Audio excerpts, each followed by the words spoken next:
అతి గంభీరమైన సమయంలోకి వచ్చి ఉన్నాం. And very special time we come. हामी चाहिँ एकदमै गम्भीर समयमा छौँ अहिले.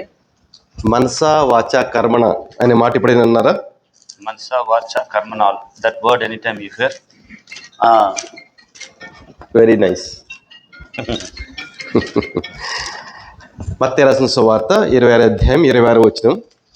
Matthew 26:26.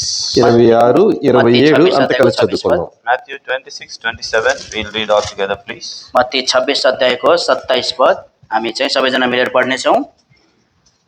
మత్తయి 26, 26, 27 అంతా కలిసి చదువుకుందాం. 26-27. Matthew Gospel chapter 26 verse 26 and 27. मत्ती 26 अध्यायको 26 पद र 27 पद. 28 also. 3 verses we'll read. 28 also will read. 28 पनि हामी पढ्नेछौँ. వారు భోజనం చేయుచుండగా యేసు రొట్టె పట్టుకొని దాన్ని ఆశీర్వదించి వారికి శిష్యులకు ఇచ్చి ఇది నా శరీరం అని చెప్పాను. మరియు ఆయన గిన్నె పట్టుకొని కృతజ్ఞతలిచ్చి వారికి ఇచ్చి మీరందరూ త్రాగుడి. ఇది నా రక్తము అనగా నిమిత్తము అనేక जो चाहिँ धेरैका लागि पापहरूको क्षमाका निम्ति बहाइन्छ. అపోస్తల కార్యాలు Acts of Apostles पेटको काम 7వ అధ్యాయం chapter 7. 60వ వచనం కూడా అంత కలిసి చదువుకుందాం. 60 also will read also. 7 अध्यायको 60 पद हामी सबैजना मिलेर पढ्नेछौँ. And he అతడు మోకాళ్ళని ప్రభువా వారి మీద ఈ పాపం మోపమని గొప్ప శబ్దంతో పలికెను. ఈ మాట పలికించాను. సౌలు అతని సావుకు సమ్మతించెను. దీనికి సహాయం కోసం ప్రార్థించేద్దాం. ప్రభుత్వం సహాయత మాగ్छौं. జీవంగల తండ్రి ప్రభువా, మరొకసారి మీ పరలోక సింహాసనం చూస్తున్నాను తండ్రి. మీరు గొప్ప దేవుడు, సర్వశక్తిమంతుడైన దేవుడు. ప్రభువా, హతయోగ్యత లేని నన్ను ప్రేమించి భయంకరమైన పాపంలో ఉన్న నన్ను, భయంలో పుట్టుమిట్లాడుతున్న నన్ను ప్రభు యేసుక్రీస్తు వారి యొక్క రక్తంలో విమోచించి మీ ఇంటి వాడిగా చేసుకున్నారు. మీ సొత్తుగా చేసుకున్న ప్రేమకు ధన్యవాదాలు. అర్హతయోగ్యత లేని నన్ను ప్రభు ఇంత అర్హత అప్పించడానికి నేను అర్హున్నా ప్రభు. ఇచ్చిన మహా గొప్ప రక్షణకే ధన్యవాదాలు ప్రభా. వాక్యం ఇది ప్రజల మీద ప్రభా, మీ వాక్యంతో మీరు సంధిస్తూ రండి. తద్వారా మేము కూడా ప్రభు మీకోసం మరింత నమ్మకస్తులుగా బ్రతికే వారికి సిద్ధపరచమని ఈ కుడితో వచ్చే మహిమకంత భావంలో మీరే పొందుకోండి ప్రభా. అనువాదం చేస్తున్న మీ దాసులు కూడా మీరే అభిషేకించి వాడుకోమని ప్రార్థన యేసుక్రీస్తు వారి నామములో అడిగి పెట్టుకుంటున్నాను తండ్రి. ఆమేన్. కొరింథీ రాసిన మొదటి పత్రిక 11వ అధ్యాయం 1 Corinthians chapter 11. पहिलो कोरिन्थी 11 अध्याय. అంతా తీయండి. 1 Corinthians chapter 11. पहिलो कोरिन्थी 11 अध्याय. కొరింథీ రాసిన మొదటి పత్రిక 11వ అధ్యాయము 23వ వచనం అంతా ఒకసారి మీరు వ్యక్తిగతంగా సులువుగా చదవండి. 11:23 మీరు చదువుకోండి. And 1 Corinthians 11:23 will read. हामी चाहिँ पहिलो कोरिन्थी 11 अध्यायको 23 पद चाहिँ पढ्नेछौँ. నేను చదువుతాను. నేను మీకు అప్పగించిన దాన్ని ప్రభువును పొందితిని. ప్రభువు అయిన యేసు తనకు అప్పగింపబడే రాత్రి ఒక రొట్టెని ఎత్తుకుని కృతజ్ఞతలు చెల్లించి. ఈ మాట దగ్గర మీ చేయి పెట్టుకుని మత్తయి రాసిన సువార్త 26వ అధ్యాయం 26వ వచనాన్ని మీరు ఒకసారి చదవండి. And when we read, I have received of the Lord that which also I delivered unto you, that the Lord Jesus, same night in which he was betrayed, took bread. And also we will read Matthew Gospel chapter 26 and verse 26 also in the same time. अनि जुन चाहिँ हामी, किनकि यो कुरा मैले प्रभुबाट पाएँ, जो मैले तिमीहरूको हातमा सुम्पी पनि दिए, अर्थात् प्रभु येशूले जुन रात पक्राउ पर्नुभयो त्यही रात रोटी लिनुभयो. अनि यसको साथमा हामी మత్తయి 26 అధ్యాయको 26 పद पनि పढ्नेछौँ. వారు భోజనం చేయుచుండగా యేసు ఒక రొట్టె పట్టుకుని దాన్ని ఆశీర్వదించి విరిచి తన శిష్యులకు ఇచ్చి మీరు తినుడి, ఇది నా శరీరం అని చెప్పాను. And as they were eating, Jesus took bread and blessed it and brake it and gave it to the disciples and he said, take it, this is my body. अनि उहाँहरूले खाँदै गर्नुहुँदा येशूले रोटी लिएर आशीष दिई भाँच्नुभयो अनि चेलाहरूलाई दिनुभयो र भन्नुभयो, लेऊ खाऊ, यो मेरो शरीर हो. ఇప్పుడు టెస్ట్ ఏంటంటే ఈ రెండు వచనాల్లో ఒకేలాగా ఉన్నాయా, ఏదైనా ఒక వ్యత్యాసం ఉందా అనేది మీరు 10 సెకండ్లు ఆలోచించి చెప్పాలి. And in these two verses, is there any difference? You have to think 10 seconds and you have to tell us. यो दुईटा वचनमा चाहिँ त्यहाँनिर केही भिन्नताहरू छन्. 10 सेकेन्ड चाहिँ तपाईँले सोचेर चाहिँ हामीलाई भन्नुहोस्. వ్యత్యాసం ఉందా చెప్పండి. ఏంటి ఆ వ్యత్యాసం గమనించారా? ఇంకా చాలా ఒక ప్రాముఖ్యమైన వ్యత్యాసం ఒకటి ఉంది. And there is one very great difference is there. अनि त्यहाँनिर चाहिँ हामी ठुलो भिन्नतालाई पाउँदछौँ. ఓకే, ఓకే, నేనే చెప్పేస్తాను. 26, 26లో చాలా వ్యత్యాసాలు ఉన్నాయి, కానీ ఒకటి ప్రాముఖ్యమైనది ఏంటంటే, వారు భోజనము చేయుచుండగా యేసు ఒక రొట్టె పట్టుకుని దానిని ఆశీర్వదించి అనే మాట కొరింథీ రాసిన పత్రికలో, ఆశీర్వదించి అనే మాట కొరింథీ రాసిన పత్రికలో మనకు కనబడదు. And we see Jesus took bread and blessed it in Matthew 26:26, but when we see in Corinthians 11:23, there is no blessings.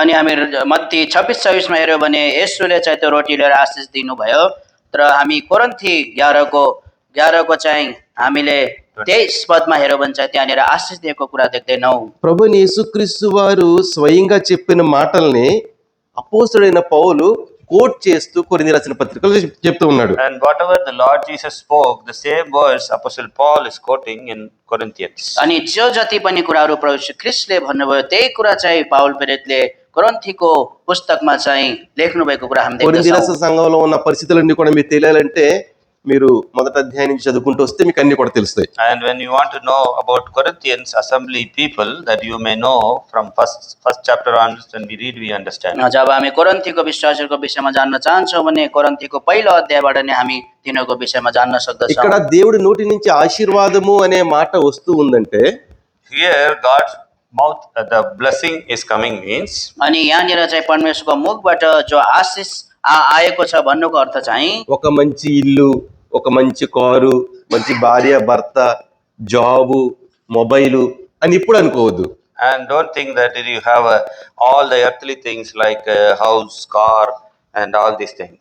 अनि यो नसोच्नुहोस् कि संसारका भौतिक कुराहरू अनि हाम्रो जो घरहरू, सम्पत्तिहरू, कारहरू भनिकन దేవుని యొక్క నోటి నుండి ఆశీర్వాదం అనే మాట వస్తూ ఉందంటే, నిన్ను నన్ను కూడా ఆయన యొక్క సారూప్యంలోకి మార్చే ఒక ఆశీర్వాదం అని గుర్తించుకోవాలి. And we should understand in God's mouth that when the blessings comes, He wants to change it to the image of God.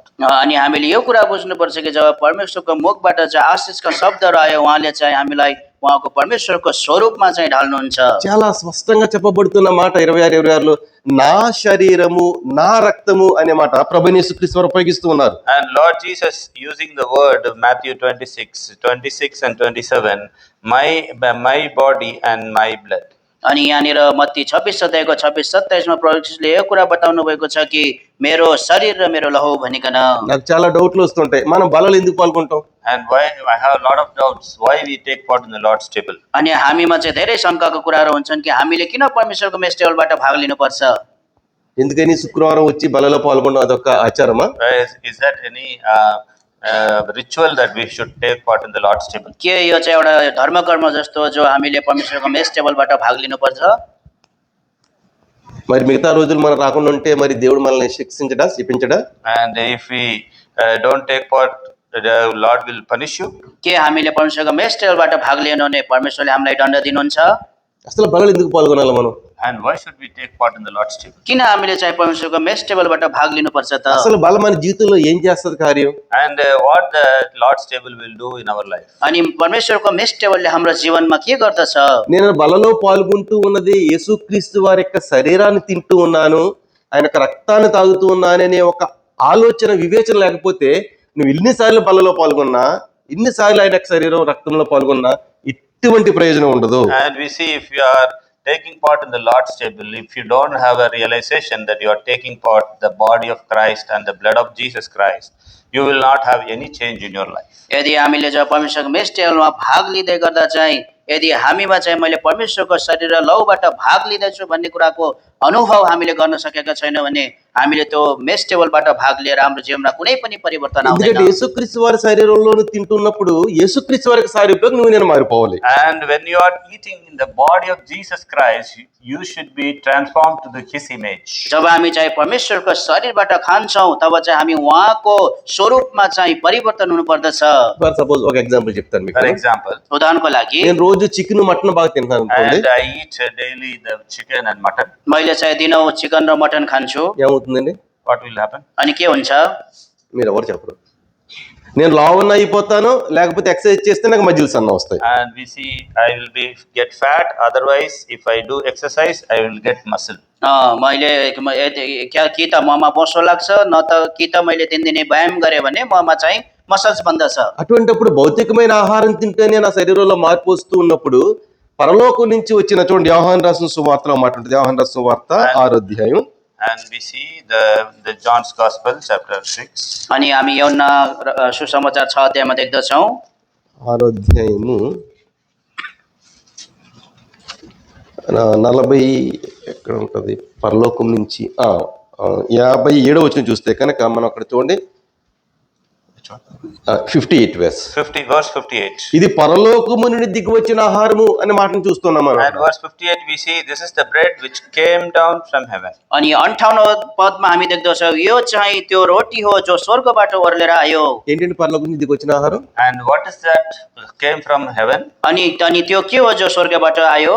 మన ఆరాధనలో చూసాం ప్రభువైన యేసుక్రీస్తు వారు. And the Lord Jesus himself. अनि यीशु ख्रीष्ट आफै ప్రభువైన యేసుక్రీస్తు వారు కలవరి శిలువలో నలగొట్టబడి విరగొట్టబడి నీ నా కోసము అదంతా చేసిన దాంట్లో నువ్వు చేస్తూ ఉన్నావు అనే అనుభవం కలిగిన వాడు ఉండాలి. And we should have experienced that what the Lord Jesus Christ was broken his body and bruised, and from that we are taking part. अनि हामीमा त्यो अनुभव हुनुपर्छ कि जो प्रभु यीशु ख्रीष्टले चाहिँ आफूलाई तोड्नु भयो, चोटाइ चटाउनु भयो अनि आफूलाई चाहिँ घायल बनाउनु भयो, त्यो शरीरबाट चाहिँ हामीले आज खाइरहेका छौँ। ఎన్నిసార్లు ఈ బలలో చేస్తూ ఉన్నా కానీ నీ యొక్క నేచర్లో నీ యొక్క స్వభావంలో మార్పు రావట్లేదు అంటే ఆ అనుభవాన్ని నువ్వు లేని వాడికి ఉండవని అర్థం. And if you are taking part in the Lord's table, how many times if there is no change in your life, then there is no use. यदि जति पटक पनि हामीले परमेश्वरको मेस टेबलबाट भाग लिए तापनि हामीमा कुनै परिवर्तन छैन भने त्यो कुनै कामको छैन। ఒక ఎగ్జాంపుల్ చెప్పుకుందాం. For example, उदाहरणको लागि మా చిన్న అబ్బాయి ఉన్నాడు, ఈ సంవత్సరం ఫస్ట్ క్లాస్ లో జాయిన్ చేశాను. and we see my small boy is there, he first standard he is studying. अनि मेरो सानो जो छोरा छ त्यो चाहिँ फर्स्ट स्ट्यान्डर्डमा पढ्दैछ। ఫస్ట్ క్లాస్ సంవత్సరం అయిన తర్వాత ఎగ్జామ్స్ పెడితే పాస్ అయ్యి సెకండ్ క్లాస్కి వెళ్ళాలి కదా, కానీ ఫెయిల్ అయిపోయాడు. And we see the first class he did not pass, he failed, so he is not able to promote to the second class. अनि त्यो चाहिँ पहिलो कक्षामा चाहिँ फेल भयो भने चाहिँ त्यो चाहिँ दोस्रो कक्षामा चाहिँ जान सक्दैन। ఓన్లీ చిన్న కుర్రాడు కదా చదువుతాడని చెప్పేసి మళ్ళీ ఫస్ట్ క్లాస్ లేసాం. And we see that this small boy, so we put him again in the first class. अनि त्यो सानो जो बच्चालाई चाहिँ हामीले फेरि पहिलो क्लासमै हाल्दछौँ। మళ్ళీ సంవత్సరం అంతా అయిన తర్వాత మళ్ళీ ఫస్ట్ క్లాస్ ఫెయిల్ అయిపోయాడు. And again after 1 year he failed again first class. अनि पहिलो फेरि अर्को साल पनि त्यो फेरि फेल हुन्छ अनि फेरि हामी एक क्लासमै हाल्छौँ। అరే ఏంటి వీడు రెండోసారి ఫెయిల్ అయిపోయాడు అనుకుని సరే అని మళ్ళీ ఫస్ట్ క్లాస్ లో జాయిన్ చేసాం. And second time also he failed, then again we put first standard. अनि दोस्रो पटक पनि त्यो फेल भयो, फेरि हामी एक कक्षामै हाल्यौँ। మళ్ళీ సంవత్సరం అయిన తర్వాత మరలా ఫస్ట్ క్లాస్ ఫెయిల్ అయిపోతే And after the third year also that he failed again. अनि तेस्रो सालमा पनि यदि त्यो फेरि चाहिँ फेल भयो भने అలాగే 10 సంవత్సరాలు ఫెయిల్ అయిపోతే And after 10 years he was failed. अनि फेरि 10 वर्षपछि पनि त्यो फेरि फेल भयो भने ఎక్కడ ప్రాబ్లం ఉంది, స్కూల్లోనా వాళ్ళలోనా? And is there problem in the school or the person? अनि त्यहाँनिर चाहिँ के स्कुलमा समस्या छ कि त्यो व्यक्तिमा समस्या छ? వాడు తోటి వాళ్ళంతా కూడా హయ్యర్ క్లాస్ కి వెళ్ళిపోయారు, 10th పాస్ అయిపోయి ఇంటర్కి వెళ్ళిపోతున్నాడు, కానీ ఇంకా ఫస్ట్ క్లాస్ లో ఎవడే ఉన్నాడు. So the other the students, co-students all going in the higher class and they are going to the pre-degree, but this person is still on first class. अनि सँगै पढ्ने साथीहरू चाहिँ माथि माथि कक्षामा गइकन वा डिग्रीको लागि तयारी गर्दैछन्, तर एउटा त्यो व्यक्ति चाहिँ एक क्लासमै रहिरहेको छ। ఆ ఫస్ట్ క్లాస్ లో ఉన్న వాళ్ళందరూ కూడా నీవు నేనే. And the first class, those who are, we are the people. अनि त्यो एक कक्षामा बस्ने मानिसहरू चाहिँ हामीहरू हौँ। సర్వశక్తివంతుడైన దేవుడు బల్ల దగ్గరకు వచ్చి నీవు నేను ఏం చేస్తామంటే And when we see the great and mighty Lord's table, when we come, what we do? अनि महान अनि शक्तिशाली परमेश्वरको जो टेबलमा हामी आउँदा चाहिँ हामीले के गर्दछौँ? కొన్ని వ్యక్తిగత విషయాలు మాట్లాడుకుందాం. We will speak some personal. We will speak some matters. अनि हामीले चाहिँ केही विषयको विषयमा चाहिँ हामी कुरा गर्दछौँ। బల్ల పాల్గొన్నప్పుడు ఏం చేస్తారు మీరు? And what you do when you take part in the Lord's table? अनि हामी के गर्दछौँ जब हामीले परमेश्वरको मेस टेबलबाट भाग लिँदा ఎవరన్నా యథార్థంగా నిలబడి చెప్పమంటే మీరు చెప్తారో నాకు తెలియదు, కానీ నేను చెప్తాను. ఏం చేస్తానంటే ఈ వారం అంతా చేసింది ప్రభువా, ఇది చేశాను క్షమించు, కోపడ్డం క్షమించు, ప్రభువా అది చేశాను క్షమించని క్షమాపణ అడిగిన తర్వాత బల్ల పాల్గొంటాం. And we see that you may be not telling that I will tell whatever the whole week, Lord, wherever I got anger, Lord, please forgive me. In this manner, I will confess each and every sin. अनि तपाईँहरूले भन्नुहुन्न होला, तर मैले भाग लिँदा चाहिँ मैले भन्छु हप्ताभरि जति पनि म रिसाए जति पनि ममा त्यो कुराहरू भए मलाई चाहिँ क्षमा गर्नुहोस् भनिकन म मानिलिँदछु। అంటే బల్ల అనే దాన్ని నువ్వు వారం అంతట్లో చేసిన పాపాలు క్షమించడానికి మాత్రం ఉపయోగించుకుంటున్నామట నువ్వు. And we are using the Lord's table, that whatever the sins committed for the whole week, for the forgiveness sake only we are using the Lord's table. हामी चाहिँ परमेश्वरको मेल टेबल चाहिँ किन प्रयोग गर्दैछौँ भन्दा चाहिँ हप्ताभरि हामीले जति पनि पापहरू गर्यौँ त्यसको पाप क्षमा पाउनको लागि चाहिँ हामीले मेस टेबल चाहिँ राख्दछौँ। ఆ విధంగా నీ జీవితంలో నా జీవితంలో వారాలు నెలలు సంవత్సరాలు గడిచిపోడు లేదా? And in that manner, in our life, weeks, months, and years passes. अनि सोही प्रकारले हाम्रो जीवनमा चाहिँ हप्ता महिना अनि सालौँ चाहिँ बित्दै जान्छ। నీవు నేను నీ పాపాలు నా పాపాలు దేవుడి బల దగ్గరకు వచ్చి క్షమించమని అడుగుతూ బలలో పాల్గొంటూ వెళ్తూ మళ్ళీ బయటికి వెళ్ళి చేస్తూ అలా చేస్తూ పోతే ఎన్ని సంవత్సరాలు అయినా సరే నీవు నేను ఫస్ట్ క్లాస్ లోనే ఉంటాం. And we see every week we come and asking forgiveness from the Lord, and when we go out and commit the sin again, and coming back and asking the presence of the Lord the forgiveness, then we go again, then we will be always in the first class, we will be never promoted.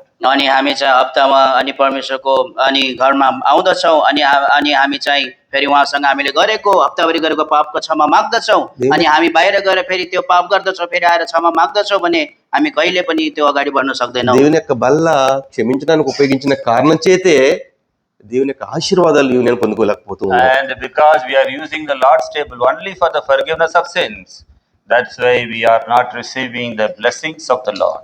हामी चाहिँ परमेश्वरको mess table चाहिँ हामीले किन लिएका छौँ भन्दा पापको क्षमा पाउनको लागि मात्रै। त्यसै कारण हामीले परमेश्वरबाट जो आशिषहरू पाइरहेका छैनौँ। నీవు నేను కృపాకాలంగా ఉన్నాను కాబట్టి దేవుడు క్షమిస్తాడు, మళ్ళీ పాల్గొవచ్చు, మళ్ళీ క్షమిస్తాడు, మళ్ళీ పాల్గొవచ్చు అనుకుందాం. ఒకవేళ ఈ వారం అంతట్లోని నువ్వు తప్పు చేసి గురువారం వరకు శుక్రవారం వచ్చి క్షమిందారు అడుగుదారు అనుకునే టైంలో గురువారం దేవుడి దగ్గర అక్కడ వస్తే నువ్వేం చేస్తావు? And because we are in the period of grace, that's why Lord will forgive you, and you will again ask forgiveness, He will again forgive you. But when in between the week, when the Lord comes, what He will do?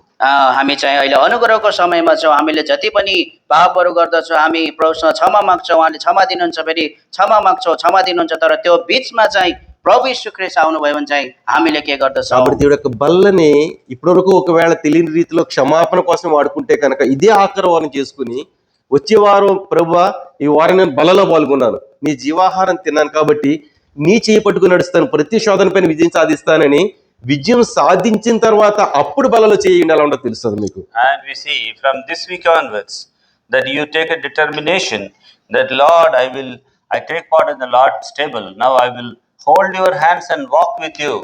Lord, lead me to victory. In that way when you go, that your life there will be a changing in your life. अब हप्तादेखि उसो चाहिँ प्रभुसँग हामीले त्यो दृढ सङ्कल्प लिनुपर्छ कि प्रभु म चाहिँ तपाईँको हात समातेर अगाडि बढ्छु, तपाईँको मेस्टरहरू भाग लिन्छु, म चाहिँ विजय हुनको लागि तपाईँले मलाई सहायता गर्नुहोस् भनिकन हामी सोही प्रकारले गयो भने तब मात्रै हामी चाहिँ त्यो कुरा पाउँदछौँ। ఇలా చేయిస్తాం కదా బల్లకి ఎవరైనా చేయమంటే దీని అర్థం ఏంటి ఎవరికైనా తెలుసా? And if we raise our right hand, what is the meaning? Do you know anyone? अनि जब हामी चाहिँ दाहिने हात चाहिँ उठाउँदछौँ त्यसको अर्थ थाहा छ तपाईँहरूलाई? నాకు బల్ల ఇచ్చేయండి తినేస్తాను, అది ఇచ్చేయండి తాగేస్తానా? And if they give, I will eat and drink.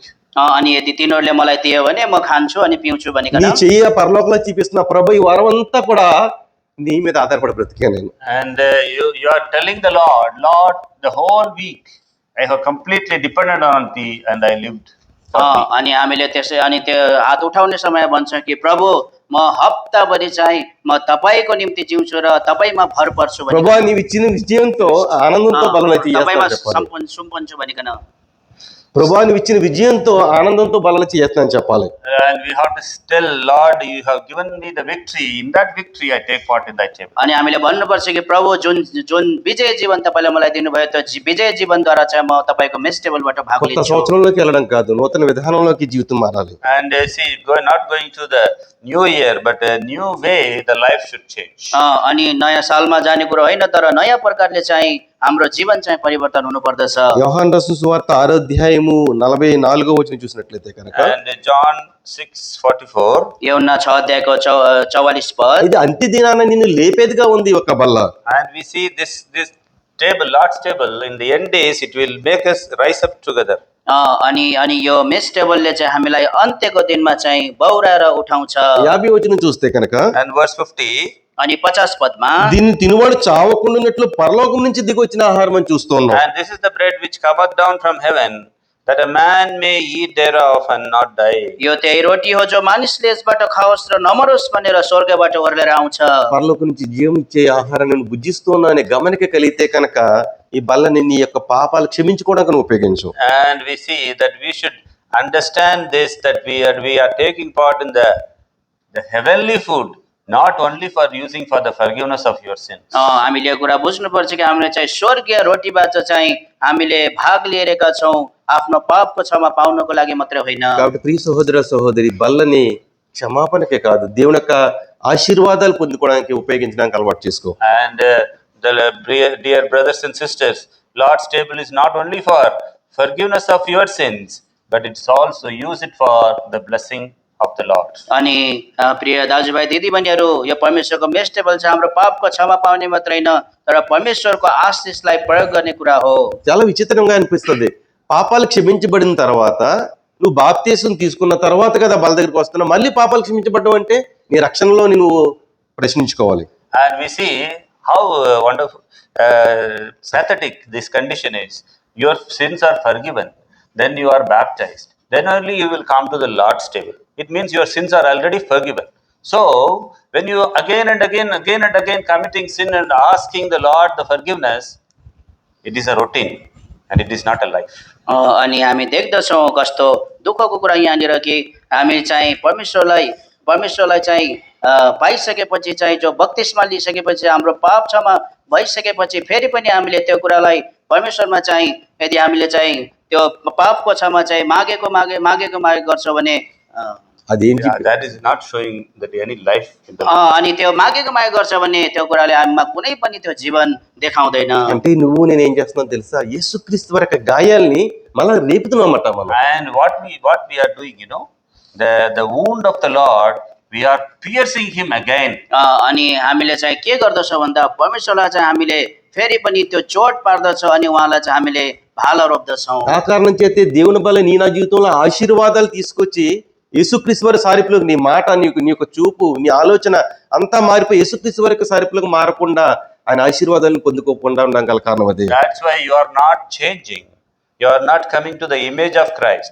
You are not receiving the blessing of the Lord. त्यसै कारण हामी परिवर्तन भएका छैनौँ, परमेश्वरको चाहिँ स्वरूपमा ढालिएका छैनौँ अनि परमेश्वरको आशिषहरू प्राप्त गरिरहेका छैनौँ। యేసుక్రీస్తు వారు వచ్చే టైంకి కనుక వస్తే కనుక నీవు ఆయన సారిపులకు మారపోతే కనుక నువ్వు ఎన్ని శుక్రవారాలు వచ్చినా ఎన్ని బలలో పాల్గొన్నా పరలోకము మాత్రం వెళ్ళవు. And we see when the Lord Jesus Christ, when he comes, when you are not conformed to the image of Christ, how many Friday you have come take part in the Lord's table, you will not be taken up into the glory. जब प्रवेश खेर साउन हुँदा चाहिँ हामीले उहाँलाई तब मात्रै देख्दछौँ जब हामी चाहिँ कति हप्ता कति महिना परमेश्वरको घरमा हामी आउँदछौँ। यदि हामी चाहिँ मेज में भाग लिन्छौँ भाग लिन्छौँ अनि हामी कति हप्ता हामी चाहिँ परमेश्वरको घरमा आउँदछौँ। यदि त्यसरी हामी गर्दछौँ भने उहाँ आउँदा चाहिँ हामी उठाइने छैनौँ। కాబట్టి యేసుక్రీస్తు వారి యొక్క సారిపులకు మార్చడానికి బలం ఉందని గమనం కలిగిన వారు ఉండాలి. And we should always have this conscience that Lord's table is to conform to the image of Christ. अनि हामीले जहिले पनि यो विचार लिनुपर्छ कि परमेश्वरको मेस टेबल चाहिँ जहिले पनि हामीलाई चाहिँ उहाँको स्वरूपमा ढाल्नको निमित्त हो। యేసుక్రీస్తు వారి యొక్క స్వారిపులోకి 100% మారిపోయిన ఒక వ్యక్తి గురించి మీకు చెప్తాను. అపోస్తల కార్యాలు 6వ అధ్యాయం ముందు తీసి పెట్టుకోండి. And we will show you a person who completely transformed to the image of Christ in Acts of 6. Keep it in front of you. अनि प्रेरित 6 अध्याय तपाईहरुले त्यहाँनिर राख्नु होला, जुन व्यक्ति चाहिँ परमेश्वर ख्रीष्टको स्वरूपमा पूर्ण प्रकारले ढालिएको व्यक्तिलाई म तपाईलाई देखाउँदछु। దీన్ని నేను ఎక్స్‌ప్లెయిన్ చేసుకుంటూ వెళ్తాను, ఫాస్ట్ గా చూద్దాం. ఆ దినములలో శిష్యుల సంఖ్య విస్తరించినప్పుడు అనుదినము పరిచర్యలో తమలోని విధవరాలను చిన్న చూపు చూసిన హెబ్రీయుల మీద గ్రీకు భాష మాట్లాడే యూదులు సనగసాగిరి. And those days were first verse, those days when the number of the disciples was multiplied, there arose the murmuring of the Grecians against the Hebrews, because their widows were neglected in the daily ministration. 6 अध्यायको 1 पद। अनि ती दिनहरूमा जब चेलाहरूको संख्या बढ्दै गयो तब हिब्रूहरूको विरोधमा ग्रीक भाषा बोल्ने यहुदीहरूको गनगन सुरु भयो, किनभने दिन दिनको सेवामा तिनीहरूका विधवाहरूलाई वास्ता गरिएको थिएन। ఆ దినాల్లో అంటే ఇప్పుడంటే ప్రభువైన యేసుక్రీస్తు వారిని సిలువ వేసిన తర్వాత సంఘము శ్రమల గుండా వెళ్తూ ఉన్నప్పుడు, మరి విశ్వాసుల్ని చాలా హింసల గుండా వెళ్తూ ఉన్నప్పుడు, వాళ్ళు యేసుక్రీస్తు వారి వాళ్ళ మీద పరిశుద్ధాత్మ దేవుడు వచ్చినప్పుడు, వాళ్ళు యేసుక్రీస్తు వారి కోసం నిలబడినప్పుడు ఒకసారి సువార్త చెప్తే 3000, ఒకసారి సువార్త చెప్తే 5000, అలాగే శిష్యులు సంఖ్య పెరిగి సంఘము అభివృద్ధి చెందుతూ ఉన్నప్పుడు, After the ascension of the Lord Jesus Christ, when the Holy Spirit of God came, the first church has been formed. In that time, the disciples gathered together. The numbers of the disciple, one time 3,000 born again, one time 4,000 born again, and many are accepting the Lord Jesus Christ. In that time, when the church was growing, such kind of murmuring came in the church, we can see here. जब प्रभु यीशु ख्रीष्टको स्वर्गरोहण पछि त्यहाँनिर चाहिँ पवित्र आत्मा पठाउनु भएर त्यसपछि त्यहाँ मण्डलीहरू बढ्दै गए। त्यसपछि त्यहाँनिर चाहिँ 3,000, 4,000 जसरी त्यो विश्वासीहरू चाहिँ बढ्दै गए, त्यसरी नै सेवा संगति गर्दै जाँदाहुँदै चाहिँ त्यहाँनिर गनगनका कुराहरू आएको हामी देख्दछौँ। ఎప్పుడైనా దేవుడి ఇంట్లో ఒక సమస్య వచ్చినప్పుడు ఇప్పుడు కూడా మనం బ్రెయిన్ అనేది ఉపయోగించకూడదు, సంఘంగా కూడి ప్రార్థన చేయాలి. And whenever the church has issues, that we should not use our brain, but you should pray together. जब मण्डलीमा चाहिँ समस्या गडबडीहरू आउँदछन्, हामीले चाहिँ आफ्नो दिमाग चाहिँ हामीले प्रयोग गर्नु हुँदैन, तर हामीले चाहिँ मिलेर चाहिँ प्रार्थना गर्नुपर्दछ। ఎప్పుడైనా సమస్య వచ్చినప్పుడు బ్లేమ్ గేమ్ స్టార్ట్ అవుతుంది. అటువంటి గేమ్ అస్సలు చేసుకోకూడదు, ఐక్యంగా కలిసి ప్రార్థన చేయాలి. And when we see when a issue comes, immediately there is a blame starts. When you blame others, then the issue starts. जब समस्याहरू Pray आउँदछन्, together. जब समस्याहरू आउँदछन् त्यहाँनिर चाहिँ अरूलाई दोष्याउने कुरा आउँदछन्। जब हामीले अरूलाई दोष्याउँदछौँ त्यहाँतिर फेरि समस्याहरू आउँदछन्। त्यसै कारण हामी सबैजना मिलेर प्रार्थना వాళ్ళు गर्नुपर्दछ। ప్రార్థన పూర్వకంగా ఈ సమస్యను పరిష్కరించారు కాబట్టి సమస్య తెలిసింది. ఏంటంటే వాళ్ళు వాక్యము బోధిస్తూ ఉన్నారు, వడ్డన కూడా చేస్తున్నారు.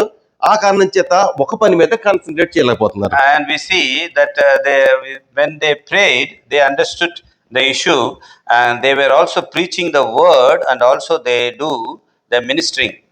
अनि जब तिनीहरूले प्रार्थना गरे अनि त्यहाँनिर समस्या के हो भन्ने कुरा तिनीहरूले थाहा गरे, अनि तिनीहरूले सेवाकाई पनि गर्दै थिए अनि प्रचार पनि गर्दै ఆ थिए। కారణం చేత ఇక్కడ మెసేజ్ చెప్పాలి, అక్కడికి వెళ్ళి మళ్ళీ రైస్ కూడా వడ్డించాలి. కాబట్టి ఆ వడ్డనలో ఎవరికో కొద్దిగా సరిగ్గా చూడలేని కారణం చేత ఈ ప్రాబ్లం వచ్చింది. And we see they should also preach the word, and also they should serve food. While they were serving food, there was some issues, so they want to sort out that issues. अनि त्यतिखेर तिनीहरूले प्रचार पनि गर्नु पर्थ्यो, अनि त्यतिखेर तिनीहरूले खानाहरू पनि बाँड्नु पर्थ्यो। खाना बाँड्दै गर्दा जो समस्याहरू आउँदथ्यो त्यसलाई पनि तिनीहरूले समाधान गर्नु पर्दथ्यो। ఆ సమస్యని ప్రార్థనాపూర్వకంగా పరిష్కరించారు కాబట్టి వాళ్ళు ఏం చేశారంటే, కొంతమందిని మీలోంచి ఎన్నుకోండి, మేమేం చేస్తామంటే ఆ పని కాలం చెప్తాం, నా పరిచయం ఏం చేస్తాం అని చెప్పారు వాళ్ళు. And we see in that time what they did, they prayed and take a decision, choose some people for this work. अनि तिनीहरूले चाहिँ त्यतिखेर प्रार्थना गर्थे अनि निर्णय लिन्थे कि यो कामको निम्ति चाहिँ यो व्यक्तिलाई चुन्नु भनिकन। అయితే ఆ పరిచర్యకి, ఏ పరిచర్యకి వడ్డన మన లాంగ్వేజ్ చెప్పుకోవాలంటే సామరీయడానికి ఎన్నుకున్న వాళ్ళకి కావాల్సిన క్వాలిఫికేషన్ ఏంటో తెలుసా? ఆత్మతోనూ జ్ఞానంతోనూ నిండుకుని మంచి పేరు పొందిన 7 మనుషులు ఉంటారట. Which verse, brother? Third brother. Verse 3, to serve food, what kind of people needed, that's what it is written in verse 3. Wherefore, brethren, look ye out among 7 men of honest report, full of the Holy Ghost and wisdom, whom we may appoint over this business. अनि त्यो खाना बाँड्नको लागि कस्तो खालको व्यक्तिहरू चाहिन्थ्यो भन्ने कुरा चाहिँ 3 पदमा लेखिएको छ। यसकारण भाइहरू, आफ्नो बीचबाट नाम चलेका पवित्र आत्मा र बुद्धिले भरिएका 7 जना मानिसहरूलाई खोज, जसलाई हामी यी कामका निम्ति नियुक्त गर्न सकौं। అంటే మన భాష అర్థమయ్యే భాషలో చెప్తున్నాను. సామరీయడం కోసం ఎన్నుకున్న వ్యక్తులకి ఆత్మతోనూ జ్ఞానంతోనూ నిండుకుని మంచి పేరు ఉండాలి అనే మాట చూస్తున్నాం. See, those who are serving the food, they should have a honest report, and they should filled with the Holy Ghost and wisdom. अनि जस कसैले त्यो खाना बाँड्दछन् तिनीहरूमा चाहिँ बीचबाट नाम चलेका र पवित्र आत्मा र बुद्धिले भरिएका व्यक्तिहरू ఈ 3 हुनुपर्दछ। క్వాలిఫికేషన్స్ ఉంటే కనుక వాళ్ళకి కావాల్సింది పుల్పిట్ కావాలి ఈ రోజుల్లో. In these 3 things, if anybody has, immediately they want pulpit. अनि यो 3टा गुणहरू जो त्यो व्यक्तिहरूमा छन् भने तिनीहरूले चाहिँ पुलपिट चाहिँ चाहँदछन्। అలాగా ఈ ఏడుగురిని ఎన్నుకున్నారు కాబట్టి వాళ్ళు ఎడతెగక ప్రార్థనలో ఉన్నారు. ఆ ఏడుగురి పేర్లు కూడా మీకు 5వ అధ్యాయంలో ఉన్నాయి. And we see the 7 people they have chosen, and they were continually in prayer and to the ministry of the word. Their names were in verse 5. हामी चाहिँ यहाँनिर तिनीहरूले 7 जना व्यक्तिहरूलाई चुने अनि तिनीहरूले चाहिँ त्यो कामहरूमा चाहिँ नियुक्त गरे अनि तिनीहरूले मिलेर प्रार्थना गरे, हामी यहाँनिर देख्दछौँ। ఎప్పుడైతే దేవుడు యొక్క వచ్చిన సమస్యని దేవుడి మీద ఆధారపడి ప్రార్థన ద్వారా షార్ట్అవుట్ చేస్తారో అప్పుడు జరిగేది ఏంటి అనేది 7వ అధ్యాయంలో 7వ వచనంలో ఉంది. And we see whenever it is sorted out by prayer, what will happen? It is there in verse 7. जब तिनीहरूले चाहिँ प्रार्थनाद्वारा त्यो समस्यालाई समाधान गरे अनि के हुन्छ छ यहाँ 7 पदमा हामी देख्दछौँ। దేవుని వాక్యము ప్రబలమై శిష్యుల సంఖ్య యెరూషలేములో బహుగా విస్తరించెను మరియు యాజకులలో అనేకులు విశ్వాసముకు లోబడిరి. And the word of God increased, and the number of the disciples multiplied in Jerusalem greatly, and a great company of the priests were obedient to the faith. अनि परमेश्वरको वचन बढ्दै गयो र यरुशलेममा चेलाहरूको संख्या साह्रै बढ्यो अनि पुजारीहरूको एउटा ठुलो भिडले पनि यस विश्वासलाई पालन गर्यो। యాజకులనే మాట ఎందుకు చెప్పారంటే 5వ అధ్యాయం 28లో చూస్తే కనుక 28వ వచనంలో మీరు వాక్యం చెప్పకూడదు అని చెప్పిన యాజకులు కూడా వాళ్ళు రక్షించబడడం చూస్తూ ఉన్నాము. And we see which was 5:28 5:28. Those who told them to not to teach on Jesus' name, they also here they saved. We can see here. यहाँनिर हामी 28 पदमा 5 अध्यायको 28 पदमा देख्दछौँ, तिनीहरूले यस नाममा शिक्षा नदिनु भने हामीले तिमीहरूलाई कडासँग हुकुम दिएनौ र अनि हेर तिमीहरूले यरुशलेम आफ्नो शिक्षाले भरिदिएका छौ र यस मानिसको रगत हामी माथि ल्याउन चाहन्छौ। యేసుక్రీస్తు యొక్క సార్పులుగా మారుతున్న వ్యక్తిని మనం చూస్తూ ఉన్నాం. And we are seeing the person who is changing into the image of Christ. अनि हामी देख्दैछौँ कि जुन व्यक्ति चाहिँ प्रभु यीशु ख्रीष्टको कदसम्म परिवर्तन भएको व्यक्ति, ఆ ఏడుగురిని ఎన్నుకున్నారు కదా, అందులో ఒక వ్యక్తి అయిన స్టెఫను 8వ వచనంలో స్టెఫను కృపతోను బలముతోను నిండిన వాడై ప్రజల మధ్య మహత్కార్యములు గొప్ప సూచక్రియలు చేయుచుండెను. And we can see and verse 8 in Acts 6:8, and Stephen full of faith and power did great wonders and miracles among the people. अनि हामी परे 6 अध्यायको 8 पद, अनि स्टेफनसले विश्वास र सामर्थ्यले भरपूर भएर मानिसहरूका बीचमा ठुला ठुला अचम्मका काम र चिन्हहरू गरे। మొట్టమొదటిగా ఉండవలసిన దేవుడి స్వారీపులో మరి ఉండవలసిన వ్యక్తికి లక్షణాలు ఆత్మతోను జ్ఞానంతోను నిండి మంచి పేరు కలిగిన వాడై ఉండాలి. And where it is written? Third verse. See, the first quality of the man who is changing into the image of Christ in verse 3, that person should be having honest report, full of Holy Ghost and wisdom. जो परिवर्तन जो भएको व्यक्ति चाहिँ यहाँनिर हामी 3 पदमा देख्दछौँ, जो चाहिँ आफ्नो बीचबाट नाम चलेको अनि पवित्र अनि बुद्धिले भरिएको व्यक्ति। రెండోదిగా 5వ వచనంలో విశ్వాసముతో పరిశుద్ధాత్మతో నిండుకున్నవాడై ఉండాలి. And secondly, the person should have a man full of faith and of the Holy Ghost.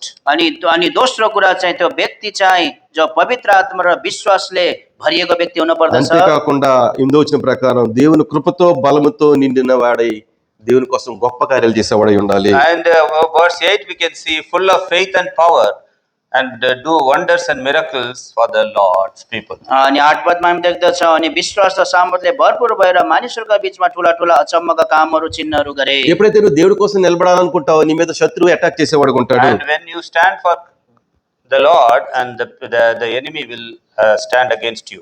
जब हामी चाहिँ परमेश्वरको निम्ति चाहिँ उभिन्छौँ भने शत्रु चाहिँ हाम्रो विरुद्धमा उभिदछ। అందువల్ల అప్పుడు లెబెతే నుండి 9వ వచనంలో చూస్తే కనుక కురేనియా సమాజంలో అలెగ్జాంద్రియ సమాజంలో కొంతమంది వచ్చి వాళ్ళు అతనితో ఆర్గ్యూ చేస్తూ ఉన్నారు వాక్య విషయంలో. And we see that's why when 9th verse we see Liberatians and Cyrenians and Alexandrians and Sicilians and Asians disputing with Stephen. अनि यहाँनिर चाहिँ लिबर्टिनस अनि यहाँनिर कुरेनियहरू, सिलिसियाहरू, अलेक्जान्ड्रियाहरू चाहिँ यहाँनिर चाहिँ स्टेफनसँग चाहिँ वाद विवाद गरेको कुरा हामी देख्दछौँ। దేవుడి యొక్క స్వరూపంలో మారే వ్యక్తి యొక్క ఇంకొక లక్షణం మాట్లాడుట యందు అతను అగుపరిచిన జ్ఞానము, అంటే వాక్యములో కూడా అతను లోతైన అనుభవం కలిగిన వాడికి చూస్తున్నాము. And we see the person who is changing to the image of Christ, and verse 10 we can see they were not able to resist the wisdom and the spirit of which he spake. अनि जुन व्यक्ति चाहिँ प्रभु यीशु ख्रीष्टको कदमा चाहिँ परिवर्तन हुँदैछ त्यो व्यक्ति चाहिँ 10 पदमा हामी देख्दछौँ अनि तिनीहरूले त्यस बुद्धि र आत्माको सामना गर्न सकेनन्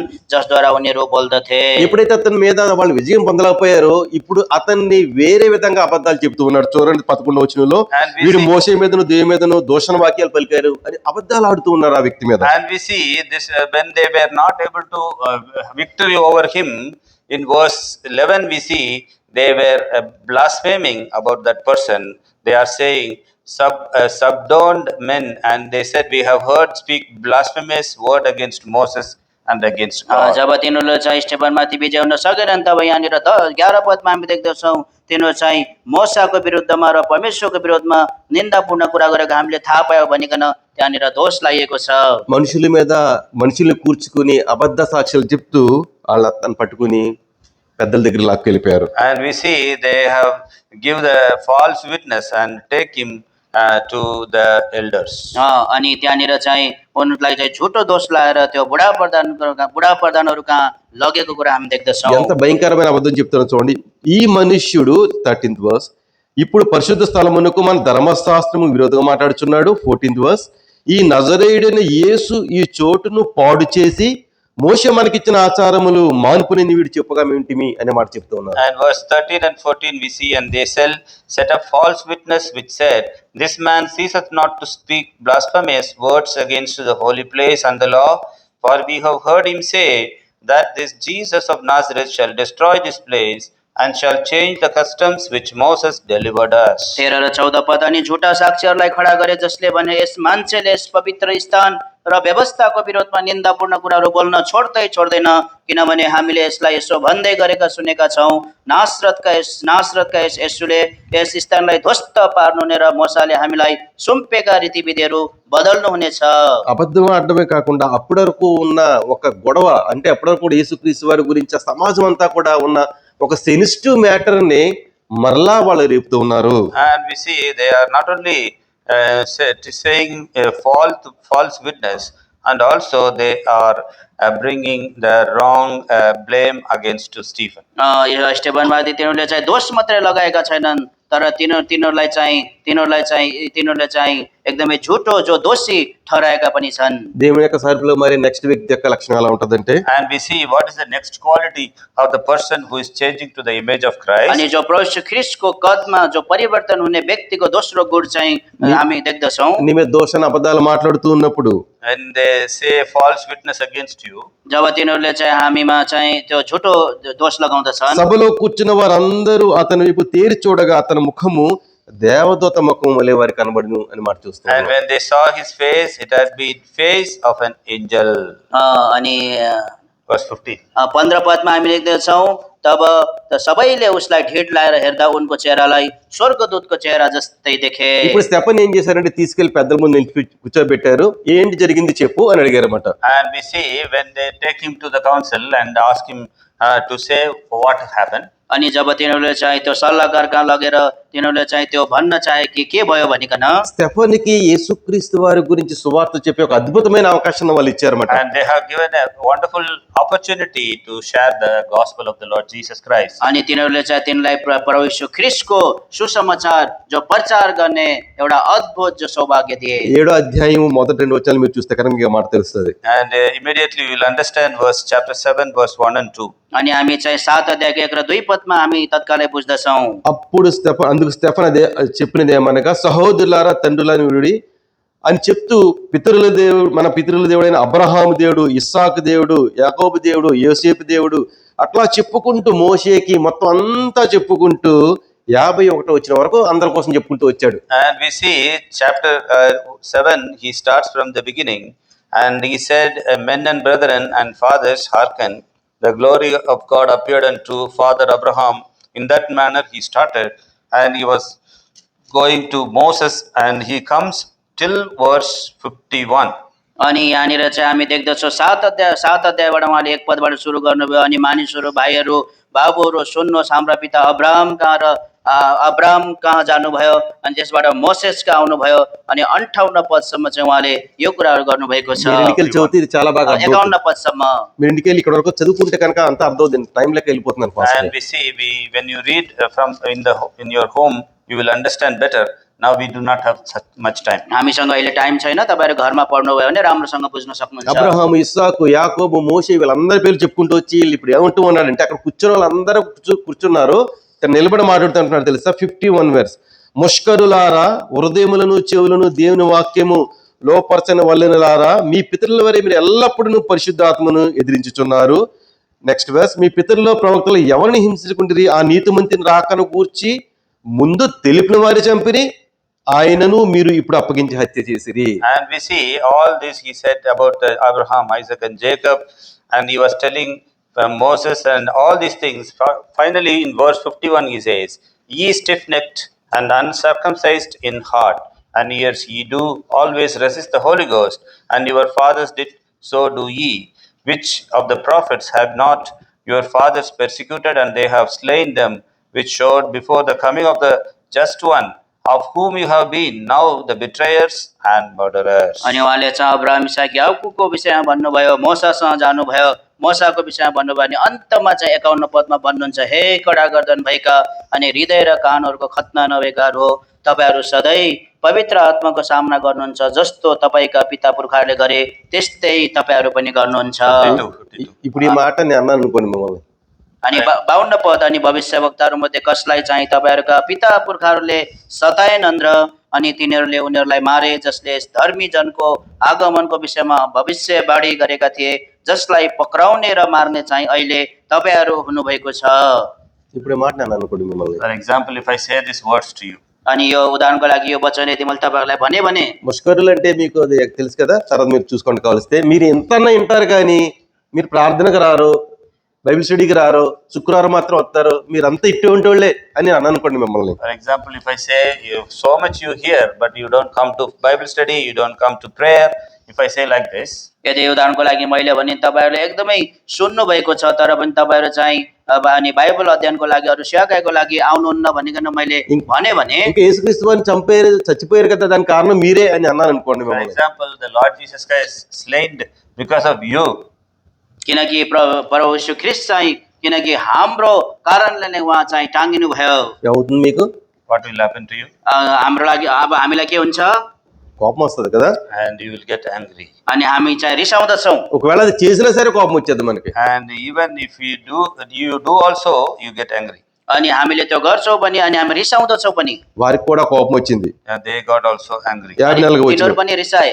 వారి మాటలు విని కోపంతో మండిపడి అతనిని చూచి పండ్లు కొరికిరి అని మాట చూస్తూ ఉన్నాం. And verse 54, when they heard these things, they were cut to the heart, and they gnashed on him with their teeth. अनि 54 पदमा हामी देख्दछौँ, अनि यी कुराहरू सुनेर तिनीहरूका मुटु छेडिए र तिनीहरूले तिनीमाथि दारा किटे। మీరు ముష్కరులను తిట్టేసరికి వాళ్ళకి కోపం వచ్చి పండ్లు కొరికేస్తున్నారు అన్నమాట వాళ్ళు. And when he say you stiff-necked people, then immediately they gnashed on their teeth. जब तिनले चाहिँ तिनीहरूलाई हे कडा गर्दन भएकाहरू भने, तब त्यतिखेर नै तिनीहरूले तिनीमाथि दारा किटे। కానీ 55 వచనం చూడండి, అయితే అతడు పరిశుద్ధాత్మతో నిండుకున్నవాడై ఆకాశం వైపు తేరి చూచి దేవుడి మహిమను యేసు దేవుని కుడి పార్శ్వమందును నిలిచినట్టు చూసి అనే మాట రాయబడింది. And verse 55 we see, but he, being full of Holy Ghost, looked up steadfastly into heaven and saw the glory of God and Jesus standing on the right hand of God. तर हामी 55 पदमा देख्दछौँ, तर तिनले पवित्र आत्माले भएर स्वर्गतिर ढिड लाएर हेरे अनि परमेश्वरको महिमा र यसुलाई परमेश्वरको दाहिने हातपट्टि उभिनु भएको ఎప్పుడైనా देखे। ఎవరైనా నిన్ను తిడుతూ ఉన్నప్పుడు నువ్వు మనిషి వైపు చూస్తే కనుక నీకు కోపం వచ్చే ఉంటుంది, పండ్లు కొరికే వాడిగా ఉంటావు. And we see when somebody is saying something to you, that when you look at men, that you get angry, that you will gnashing your teeth. जब हामीलाई कसैले केही कुरा भन्दा चाहिँ हामी त्यो व्यक्तितिर हेरेर हामीले चाहिँ रिसाउँछौँ भने हामीले चाहिँ त्यो दारा किर्दछौँ। అదే కనుక నీవు పరలోక వైపు చూస్తే కనుక నీ మనసు శాంతితో నిండుగా ఉంటుంది, యేసుక్రీస్తు వారి యొక్క దర్శనం పొందుకునేవాడుగా ఉంటావు. And we see in that time when we looked at heaven, that we should receive the help from the Lord, and we have experience of heaven. अनि त्यो समयमा चाहिँ हामीले यदि हामीले स्वर्गतिर निहाल्यो भने परमेश्वरबाट हामीले त्यो सहायता पाउँदछ अनि त्यो परमेश्वरको जो अनुभव पनि पाउँदछौँ। ఇంకా 56 వచనం చూస్తే కనుక ఆకాశము తెరబట్టి మనిషి కుమారుడు దేవుడు కుడిపార్శ్వమందు నిలిచిండుట చూచుచున్నానని చెప్పాను. And behold, I see the heavens opened and Son of Man standing on the right hand of God. अनि हेर्नुहोस् आकाशहरू खोलिएका र मानिसका पुत्रलाई परमेश्वरको दाहिने हातपट्टि उभिनु भएको म देख्दछु। ఎప్పుడైతే వాళ్ళ కోపంతో ఉన్నారో, ఎప్పుడైతే నేను దేవుని చూస్తున్నారో వెంటనే వాళ్ళకి దేవదోషం చేస్తానని చెప్పేసి 57 వచ్చిన పెద్ద కేక వేసి చెవులు మూసుకుని అందరూ కూడా తన మీద పడి లాక్కు తీసుకెళ్లిపోయారు. And we see, and when they 57 they cried out with a loud voice, stopped their ears and ran upon him and one accord. तब तिनीहरूले ठुलो स्वरले चिच्याएर आफ्नो कान थुने र एकै मनका भएर तिनीमाथि झम्टे। బయటికి తీసుకెళ్లి రాళ్లతో కొట్టి చంపేశారు. And we see they stoned him and stoned to death. अनि तिनीहरूले चाहिँ तिनीहरूलाई ढुङ्गाले हानेर मृत्युमा पुर्याए। ఇది నిజంగా జరిగిన సంఘటన ఇది. And it is a true story. अनि यो चाहिँ सत्य घटना हो। కపర్నికస్ అనే సైంటిస్టు అందరూ ఏమనుకునేవారంటే భూమి చుట్టూ మొత్తం అంతా తిరుగుతున్నాయి సూర్యుడికి అంతా అనుకునేవారు. And we see that there is a scientist, what is his name? Copernicus, that people thought that the earth is the main. Earth is rounding. No, earth is the main, so remaining sun, everything rotating around the earth. So the people thought the earth is standing, remaining items are roaming. अनि कपर्निकस वैज्ञानिकले चाहिँ भने कि मानिसहरूले सोच्दछन् कि जो पृथ्वी चाहिँ एकदमै टक्क अडिएर रहन्छ अनि अरू चिज चाहिँ घुम्दछ वरिपरि। కానీ తను ప్రూవ్ చేశాడు అది తప్పది. సూర్యుడి మెయిన్, సూర్యుడి చుట్టూ మిగతా అంతా తిరుగుతుందని ఒక నిజాన్ని చెప్తే అతను చంపేశారు అందరూ కలిసి. And we see when he said the sun is the one standing and the other planets are roaming, then when he said this, then they stoned him to death. अनि जब तिनले चाहिँ भने सूर्य मात्रै अडिएर रहन्छ तर अरू ग्रहहरू चाहिँ घुम्दछ वरिपरि भन्दा चाहिँ तिनलाई तिनीहरूले ढुङ्गाले हाने। అదేవిధంగా ఎప్పుడైతే స్టెఫను నిజం చెప్పాడో అతన్ని బయటికి తీసుకెళ్లి రాళ్లతో కొట్టి చంపేశారు. And when Stephen said the truth, they take him and they stoned him to death. अनि जब स्टेफनसले त्यो सत्य कुरा भन्दा चाहिँ तिनलाई त्यहाँ लगेर चाहिँ ढुङ्गाले हानेर मृत्युमा पुर्याए।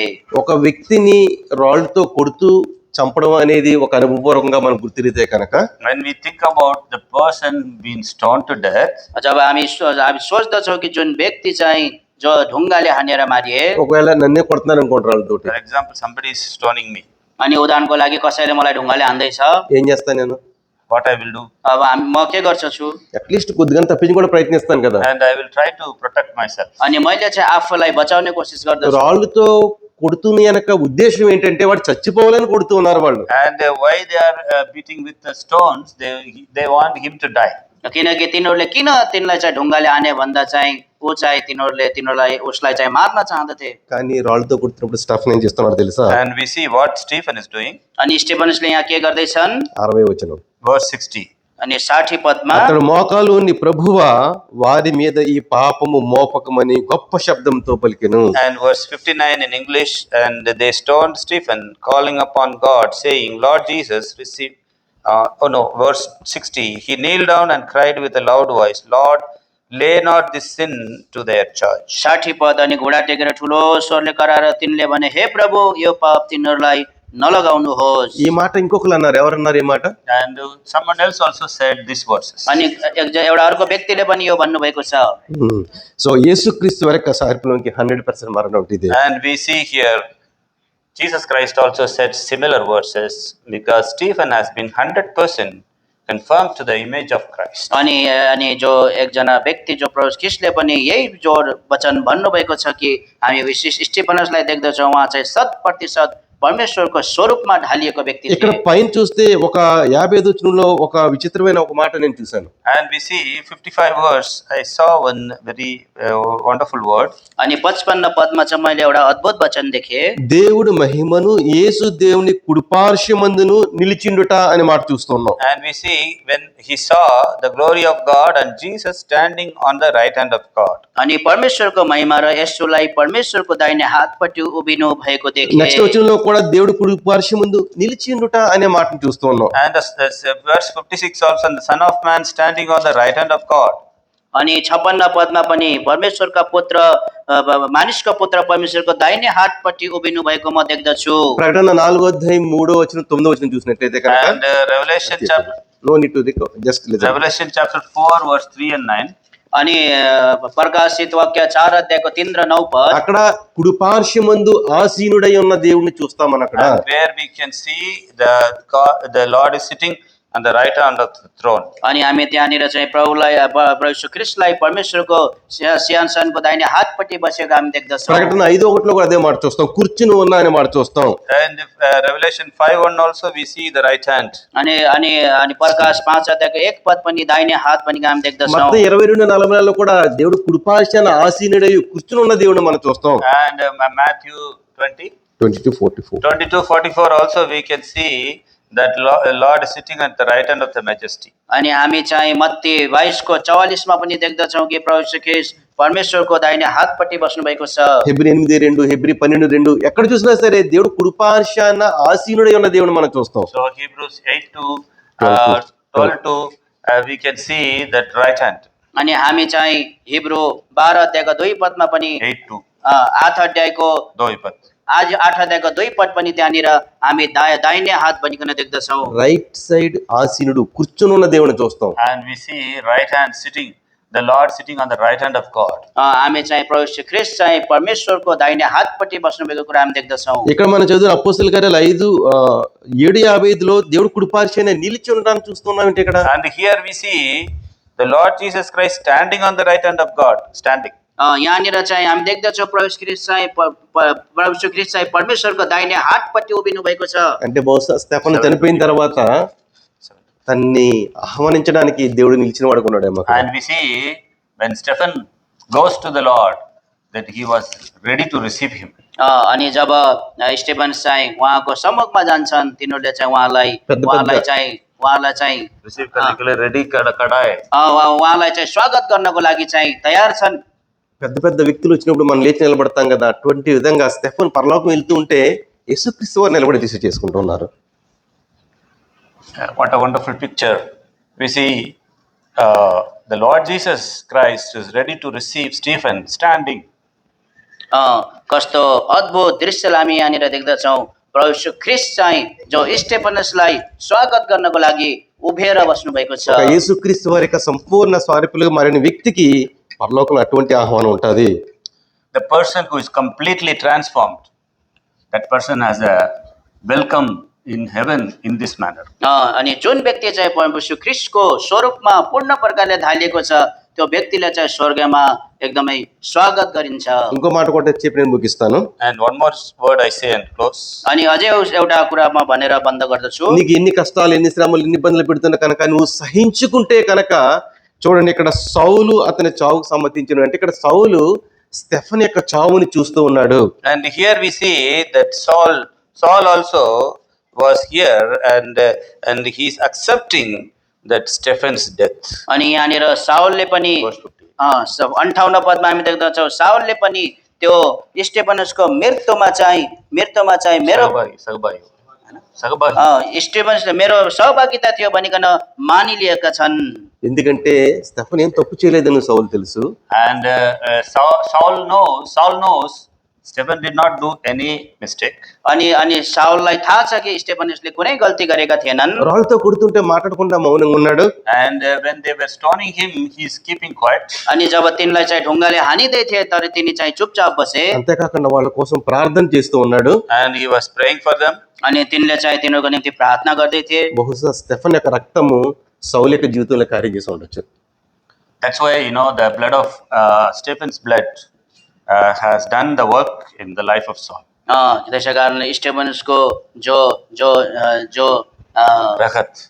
रगत थियो त्यो चाहिँ जो साउलको लाइफ में काम किया। साउलको जीवनमा चाहिँ त्यो रगतले चाहिँ काम गर्यो। అందువల్లనే అపోస్తలుడైన పౌలు ఎన్ని 14 అధ్యాయాల కంటే పైనే నీ నా కోసం రాయడం గల కారణం ఆ రోజు స్టెఫను మౌనంగా ఉండడమే. That's why 14 epistles Apostle Paul wrote. The reason is Stephen's blood. त्यसै कारण त्यो स्टेफनसको रगतको कारणले गर्दा चाहिँ पावल प्रेरितले चाहिँ 14वटा पत्रीहरू लेखे। ఇందుకే నేను దీన్ని ఇంకా మీకు చెప్పలేకపోయిన తక్కువ టైం వల్ల ఎక్కువ టైం ఇంకా బాగా చెప్పొచ్చు. కాకపోతే యేసుక్రీస్తు వారి యొక్క సారూప్యలోకి మారడానికి మాత్రమే మన బలం ఉపయోగించుకుంటే ప్రతి పరిస్థితిలో కూడా నీకు అది సహనాన్ని ఇచ్చేదిగా ఉంటుంది. ప్రతి పరిస్థితుల్లో నీకు ఓర్పిచ్చేదిగా ఉంటుంది. అది నీకు యేసుక్రీస్తు వారి సారూప్యలో మారే ఆశీర్వాదాన్ని తీసుకొచ్చేదిగా ఉంటుంది. See, when we use the Lord's table to conform to the image of Christ, it will give you the patience, it will give you that long suffering, and it will grow you in spiritually in Christ Jesus.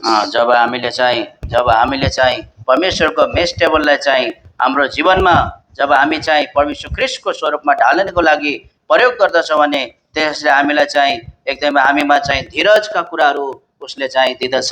భౌతికమైన ఆశీర్వాదాలు ఈ రోజు ఉంటాయి, రేపు వెళ్ళిపోతాయి. కానీ యేసుక్రీస్తు వారి యొక్క సారూప్యంలోకి మారితే నిత్యత్వంలో ఆయనతో ఉండేవాడుగా ఉంటాం. So the physical blessings will be here today and tomorrow it will go away. But when you change the image to the Christ image, that will be for everlasting. अनि जो संसारिक आशिषहरू यहाँनिर सधैँ रहँदैन, त्यो एक दिन जाँदछ। तर जब हामी चाहिँ परमेश्वर ख्रीष्टको स्वरूपमा ढालिदछौँ भने त्यो चाहिँ अनन्तसम्म रहँदछ। దేవుడి యొక్క బలాన్ని జీవితంలో ఆ విధంగా కార్యం చేయను గాక. And the Lord may do we'll go to the Lord's table. प्रभुले हामीलाई यस प्रकारले सहायता गर्नुभएको होस्, हामी प्रभुको मेसमा भागी हुनेछौँ। Amen.